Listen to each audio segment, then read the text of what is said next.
সুপ্রিয় শিক্ষার্থী, আসসালামু আলাইকুম। আশা করি সবাই ভালো আছো এবং আল্লাহর রহমতে আমিও খুব ভালো আছি। আজকে একটি গুরুত্বপূর্ণ টপিক নিয়ে তোমাদের সামনে হাজির হয়েছি। আমরা আজকে বেসিক ভয়েস চেঞ্জ সম্পর্কে একটু জানব। সাধারণত ভয়েস চেঞ্জ বিশাল একটা চ্যাপ্টার অথবা বিশাল একটা টপিক।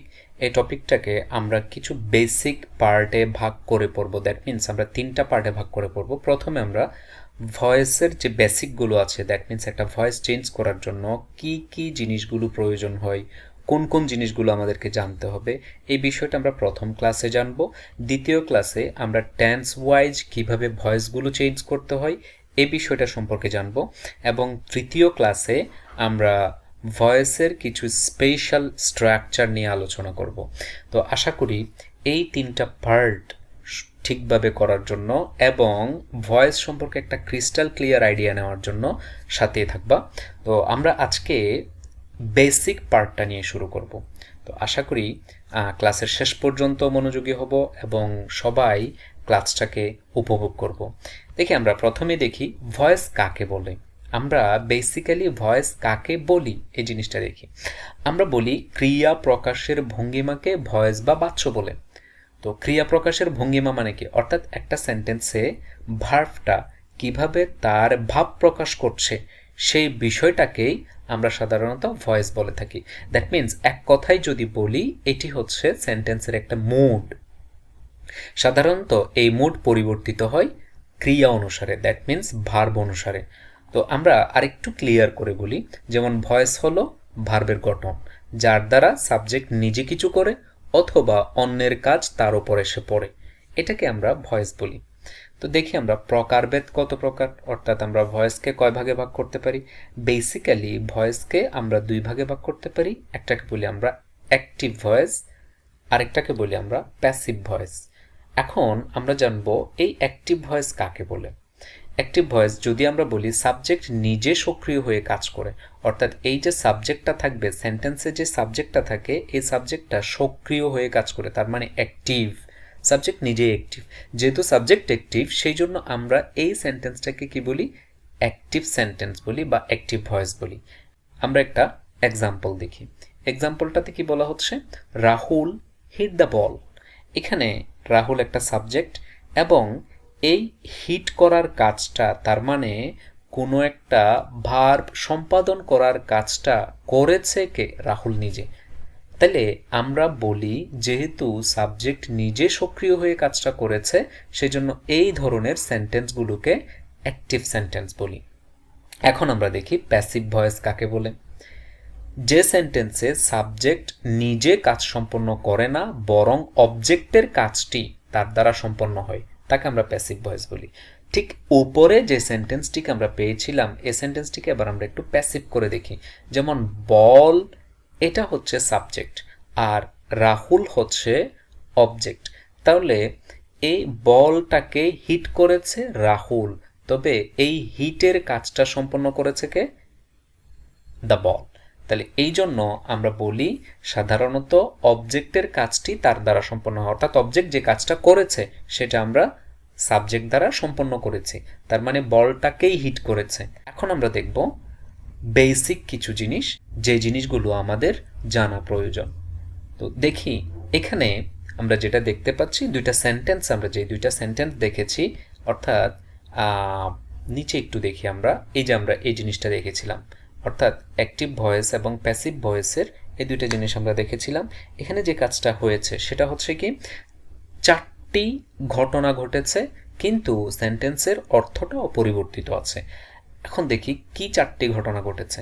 যে 4টি ঘটনা ঘটেছে আমরা একটু দেখে নিই। অবজেক্টটি সাবজেক্ট হয়েছে, সাবজেক্টের পর একটি অতিরিক্ত বি-ভার্ব বসানো হয়েছে, মূল ভার্বটিকে পাস্ট পার্টিসিপল করেছি আমরা এবং প্রিপোজিশন যুক্ত করে সাবজেক্টটিকে বসিয়েছি। এখন কি পরিবর্তন হয়েছে দেখি আমরা সেটা। অ্যাক্টিভ সেন্টেন্সটা ছিল Rahul hit the ball. Rahul একটা সাবজেক্ট, হিট ভার্ব এবং অবজেক্ট হচ্ছে দ্য বল। এই পরিবর্তনটা প্যাসিভে গিয়ে হয়েছে। এই যে অবজেক্টটা সাবজেক্ট হয়েছে এবং সাবজেক্টটা বাই যুক্ত হয়ে অবজেক্ট হয়েছে, একটা অতিরিক্ত বি ভার্ব এসেছে এখানে এবং আমরা ভার্বটাকে পাস্ট পার্টিসিপল করেছি। জাস্ট এই কাজটা হয়েছে, এবং স্ট্রাকচারটা ঠিক এইটাই। তো এটা হচ্ছে একটা বেসিক পরিবর্তন। কিছু জিনিস আমাদের জানা প্রয়োজন, যে জিনিসটা যদি আমরা জানি তাহলে ভয়েসের বেসিকটা আমাদের আরও ক্লিয়ার হবে। সব সময় তো সেন্টেন্সে subject plus verb plus object এরকম থাকবে না। এখন সাবজেক্ট প্লাস ভার্ব প্লাস অবজেক্টের পরে যদি আমরা আরও একটা অংশ পাই, যেমন সাবজেক্ট প্লাস ভার্ব প্লাস অবজেক্টের পরে যদি আমরা এক্সটেনশন পাই, তাহলে এই এক্সটেনশনটা কি এবং কিভাবে করে কাজ করবে সেটা আমরা একটু দেখব। সাধারণত আমরা আগে যে সেন্টেন্সটা দেখেছিলাম সেটা হচ্ছে এটা, রাহুল হিট দ্য বল, অথবা এটাকে আমরা চেঞ্জ করেছিলাম, এখানে subject plus verb plus object ছিল, এর বাইরে অন্য কোনো কিছু ছিল না। এখানে আমরা যে চেঞ্জটা করেছিলাম, সাবজেক্টটাকে অবজেক্ট করেছি, অবজেক্টটাকে সাবজেক্ট করেছি, বি ভার্ব বসিয়েছি এবং ভার্বের পাস্ট পার্টিসিপল করেছি, সাবজেক্ট বসানোর আগে একটা বাই বা প্রিপোজিশন বসিয়েছি। তো এই চেঞ্জটা যখন আমরা করব তখন আমরা ঠিক একইভাবে কোনো একটা সেন্টেন্স থেকে আমরা সাবজেক্ট প্লাস ভার্ব প্লাস অবজেক্টটাকেই চয়েস করে নিব, বাকি কি আছে সেটাকে আমাদের চয়েস করার কোনো প্রয়োজন নেই, অথবা সেটা বাছাই করার কোনো প্রয়োজন নেই, সেটা যেমন আছে তেমনই থাকুক। তো চেঞ্জটা যখন আমরা করব তখন কি হবে, চেঞ্জটা করার সময় আমাদেরকে ওই যে অতিরিক্ত এক্সটেনশন যেটা ছিল বা আমাদের অতিরিক্ত অংশ যেটা ছিল সেটা আমরা পরে রেখে দিয়েছি, অর্থাৎ এটাকে কোনো চেঞ্জ করি না। আমরা অবজেক্টটাকে সাবজেক্ট করেছি, সাবজেক্টটাকে অবজেক্ট করেছি এবং বি ভার্বটা বসিয়েছি, ভার্ব যা ছিল তা আমরা বসিয়েছি এবং মূল ভার্বটাকে আমরা পাস্ট পার্টিসিপল করেছি, এই কাজটা করেছি। যদি আমরা এই সেন্টেন্সটাকে অন্যভাবে করি, তার মানে ভার্বের পরে আমরা এক্সটেনশনটা নিয়ে আসতে পারি এবং অবজেক্টটাকে আমরা লাস্টে নিয়ে যেতে পারি, জাস্ট এই কাজটাই আমরা করতে পারি। আশা করি এক্সটেনশন থাকলে কিভাবে করে চেঞ্জ করব সেটা আমরা বুঝতে পেরেছি। এখন আমরা দেখি সেন্টেন্সে এই যে আমরা সেন্টেন্সগুলো চেঞ্জ করছি, এখানে পার্সন যে থাকে এই পার্সনগুলো কিভাবে পরিবর্তন করব প্রনাউনের লিস্টের মাধ্যমে আমরা সেটা একটু বোঝার চেষ্টা করি। সাধারণত first person, second person, third person এই 3 পার্সনের প্রনাউন আমরা পাই এবং নাউন পাই। তাহলে যখন আমরা কোনো একটা সেন্টেন্স সাবজেক্ট অবস্থায় থাকবে, সেই সাবজেক্ট অবস্থায় এই প্রনাউনগুলো বসে, যেমন কোনো প্রনাউন যদি থাকে বা কোনো নাউন যদি থাকে সাবজেক্ট অবস্থায়, তাহলে এগুলো আমরা এইভাবে রাখবো। আর যদি এই প্রনাউনগুলোকে আমরা পরিবর্তন করি অবজেক্ট হিসেবে, যেমন আই মি হয়, উই আস হয়, ইউ হয়, আবার হি শি ইট এগুলো হিম হার ইট হয়, তারপরে যদি দে হয় সেটা দ্যাম হবে। আর যদি কোনো একটা নাউন থাকে, সাধারণত নাউন কোনোভাবে পরিবর্তনযোগ্য নয়, নাউনকে আমরা পরিবর্তন করতে পারি না, নাউন যা থাকবে সেই নাউনটাই হুবহু বসবে। আমরা নিচে একটা উদাহরণ দেওয়া আছে, উদাহরণটা দেখি। যেমন এখানে আমরা প্রথমে অ্যাক্টিভ সেন্টেন্সে আই সাবজেক্ট হিসেবে ছিল এবং হিম অবজেক্ট হিসেবে ছিল। এটাকে যখন আমরা প্যাসিভে নিয়ে গেছি তখন আমরা যেটা পেয়েছি সেটা হচ্ছে আইটা বাইযুক্ত হয়ে মি হয়েছে, অবজেক্টের জায়গায় বসেছে, এবং হিমটা সাবজেক্ট হয়ে হি হয়েছে। তো এই হচ্ছে পার্সনের পরিবর্তন। এখন আমরা যে অতিরিক্ত বিভার ব্যবহার করেছি, যেমন আমরা এইখানে যে একটা অতিরিক্ত বিভার ব্যবহার করেছি, এই অতিরিক্ত বিভার্বটা কিভাবে ব্যবহার করি সেটা একটু দেখি। অতিরিক্ত বিভার্বগুলো কিভাবে ব্যবহার করি, যেমন কোন একটা সেন্টেন্সে যদি একটা অক্সিলারি ভার্ব থাকে, তার মানে মডাল অক্সিলারি থাকে, এই যে হ্যাভ টু, গোয়িং টু এই ধরনের কোন একটা মডাল অক্সিলারি থাকে, বা can, could, may, might, shall, should এই ধরনের কোন একটা মডাল অক্সিলারি থাকে, তাইলে তারপরে বিভার্বটা অপরিবর্তিত অবস্থায় বসাই আমরা, অর্থাৎ এই যে বিভার্বটা বসাবো সেই বিভার্বটা অপরিবর্তিত অবস্থায় বসাবো।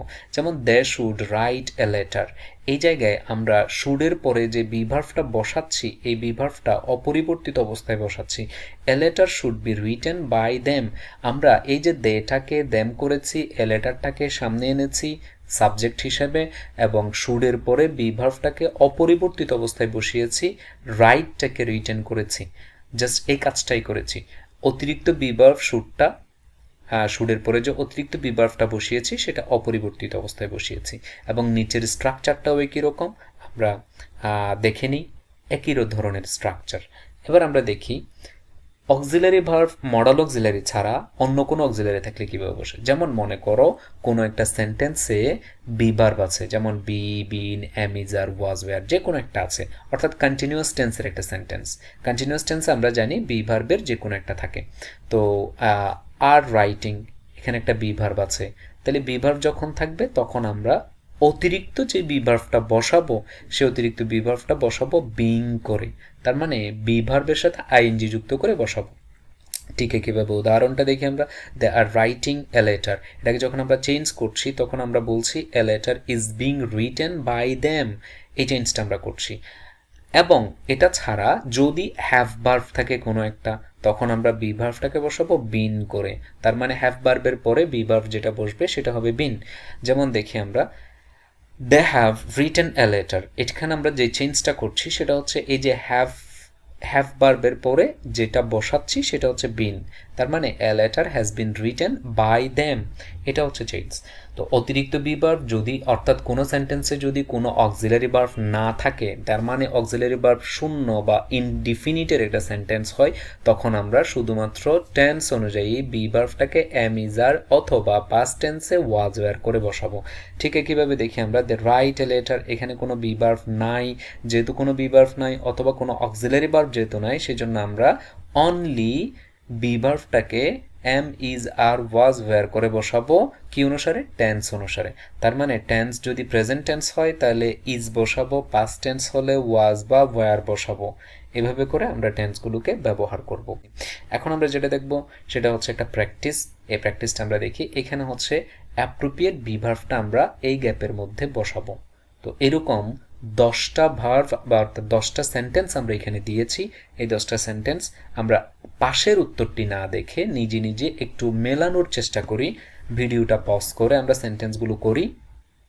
আশা করি সবার উত্তর শুদ্ধ হয়েছে এবং পরবর্তী পেজে যাই। পরবর্তী পেজে গিয়ে পরবর্তী যেই সেন্টেন্সগুলো আছে সেগুলো আমরা ভিডিও পজ করে অ্যান্সারগুলো মেলানোর চেষ্টা করি। পাশে যে উত্তরটা আছে সে উত্তরটা না দেখে আমরা সেন্টেন্সগুলোকে করার চেষ্টা করি। আশা করি আমরা সবাই পেরেছি, 10-এর মধ্যে আমরা 10 পেয়েছি সবাই। তো আশা করি সবাই বুঝতে পেরেছি কিভাবে করে আমরা পরিবর্তনগুলো করেছি। এখন আমরা দেখব কোনো একটা সেন্টেন্সে যে অবজেক্ট থাকে বা এটাকে আমরা রিসিভার বলি, এই রিসিভার বা অবজেক্টটা কিভাবে চিনব? জেনারেলি আমরা যেটা বলে থাকি সেটা হচ্ছে ভার্বের পরের অংশকে অবজেক্ট বলি। এখন ভার্বের পরে কোন অংশটাকে আমরা অবজেক্ট বলবো? সাধারণত ভার্বকে যদি আমরা কি বা কাকে দ্বারা প্রশ্ন করি তাহলে যে উত্তরটা পাই এই উত্তরটাকে অবজেক্ট বলি। আবার একটু বলছি, ভার্বকে কি বা কাকে দ্বারা প্রশ্ন করে যদি উত্তর পাই তাহলে যে উত্তরটা পাবো এটাকে আমরা অবজেক্ট বলি। হি নোজ এ বয়, সে কাকে চিনে? তাহলে এই যে কাকে দ্বারা প্রশ্ন করে আমরা উত্তর পেলাম এ বয়, এটাই হচ্ছে অবজেক্ট। তাহলে এটার সাথে অবজেক্টের সাথে সাধারণত অর্থাৎ সেন্টেন্সে কোনো একটা অবজেক্টের সাথে তার একটা পার্টিসিপল ফ্রেজ যুক্ত থাকতে পারে, ইনফিনিটিভ ফ্রেজ যুক্ত থাকতে পারে, অথবা প্রিপোজিশন যুক্ত কোনো একটা সেন্টেন্স অর্থাৎ একটা এক্সটেনশন থাকতে পারে। এই পুরো অংশটাকেই আমরা অবজেক্ট বলতে পারি। যেমন অ্যাবয় রিডিং অ্যাট ঢাকা ইউনিভার্সিটি, এটা পুরোটা একটা অবজেক্ট। ঠিক একইভাবে অ্যাশার্ড মেড ইন চায়না, এটা পুরোটা একটা অবজেক্ট হিসেবে এখানে ব্যবহৃত হয়েছে। যেমন এন্টারটেইন দ্য গেস্ট, এই যে guest of the bridal party, এটা পুরোটা একটা অবজেক্ট হিসেবে এখানে ব্যবহৃত হয়েছে। প্রিপোজিশন যুক্ত অবজেক্ট হতে পারে, আবার ইডি মানে হচ্ছে পাস্ট পার্টিসিপল যুক্ত অবজেক্ট হতে পারে, আইএনজি যুক্ত অবজেক্ট হতে পারে, ঠিক একইভাবে ইনফিনিটিভ যুক্ত অবজেক্ট হতে পারে। তাহলে এই অবজেক্টগুলো একসাথে সাবজেক্ট হিসেবে পরিবর্তন করব এবং সাবজেক্ট হিসেবে সামনে নিয়ে গিয়ে সাবজেক্টের জায়গায় বসাবো। তো এরপরে আমরা এক্সটেনশন কাকে বলে সেটা একটু চিনব। যেমন ভার্বকে যখন আমরা কোথায়, কখন, কিভাবে এবং কেন, that means where, when, how এবং ওয়াই দ্বারা কোয়েশ্চেন করে উত্তর পাবো, যে উত্তরটা পাবো সেটাকে আমরা কি বলবো? এক্সটেনশন বলবো। তাহলে দেখি আমরা I found a man in the field, তাহলে কোথায় মানুষটাকে দেখেছিলাম? In the field. তাহলে এই যে ইন দ্য ফিল্ড যে উত্তরটা পেলাম কোথায় দ্বারা প্রশ্ন করে, এটা এক্সটেনশন।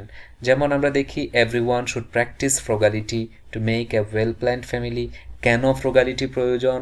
একটা ওয়েল প্ল্যান্ড ফ্যামিলির জন্য। তাহলে কেন, ওয়াই দ্বারা উত্তর করে আমরা পেলাম, তাহলে এটাকে আমরা বলছি কি? এক্সটেনশন। আমরা এক্সটেনশনের সেন্টেন্সগুলো কিভাবে পরিবর্তন করতে হয় সেটা পূর্বেই দেখে এসেছি, একদম subject plus verb plus object plus extension. ওই যে শুরুর দিকে যেই স্ট্রাকচারটা দেখেছিলাম সেই স্ট্রাকচার অনুসারে এই জিনিসগুলো আমরা চেঞ্জ করতে পারবো। তো আশা করি এক্সটেনশন আমরা সেন্টেন্স থেকে বের করতে আমাদের আর কোনো সমস্যা হবে না। এবার আমরা দেখব কোনো সেন্টেন্সে যদি দুইটি অবজেক্ট থাকে, কোনো সেন্টেন্সে যদি দুইটি অবজেক্ট থাকে, একটা থাকে ইনডিরেক্ট অবজেক্ট আর একটা থাকে ডিরেক্ট অবজেক্ট। তো যখন দুইটি অবজেক্ট থাকবে তখন আমরা কি করব? তখন আমরা সাধারণত ইনডিরেক্ট অবজেক্টটাকে সাবজেক্ট করব। দ্যাট মিনস ব্যক্তিবাচক বা প্রাণীবাচক যে অবজেক্টটা থাকবে এটাকে সাবজেক্ট করব। তো অন্যটাকে কি সাবজেক্ট করলে হবে না? অবশ্যই হবে, তবে অন্যটাকে যদি আমরা সাবজেক্ট করি তবে ইনডিরেক্ট অবজেক্টের আগে একটি টু বা ফর অতিরিক্ত প্রিপোজিশন যুক্ত করতে হবে সেন্টেন্সের অর্থ অনুসারে। সেন্টেন্সের অর্থ অনুসারে যদি আমরা একটা অতিরিক্ত টু বা ফর যুক্ত করি তাহলে সেন্টেন্সটি শুদ্ধ হবে, অন্যথায় সেন্টেন্সটি ভুল হবে। তো এই হ্যাসেলে না গিয়ে আমরা ওপরে ইনডিরেক্ট অবজেক্টটাকে সাবজেক্ট করে সেন্টেন্সটাকে চেঞ্জ করার চেষ্টা করব। তো আশা করি বুঝতে পেরেছি আমরা সবাই এই বেসিক বিষয়টা, এবং সবাইকে পরবর্তী ভিডিওতে আমন্ত্রণ জানিয়ে আজকে এখানেই শেষ করছি। আল্লাহ হাফিজ।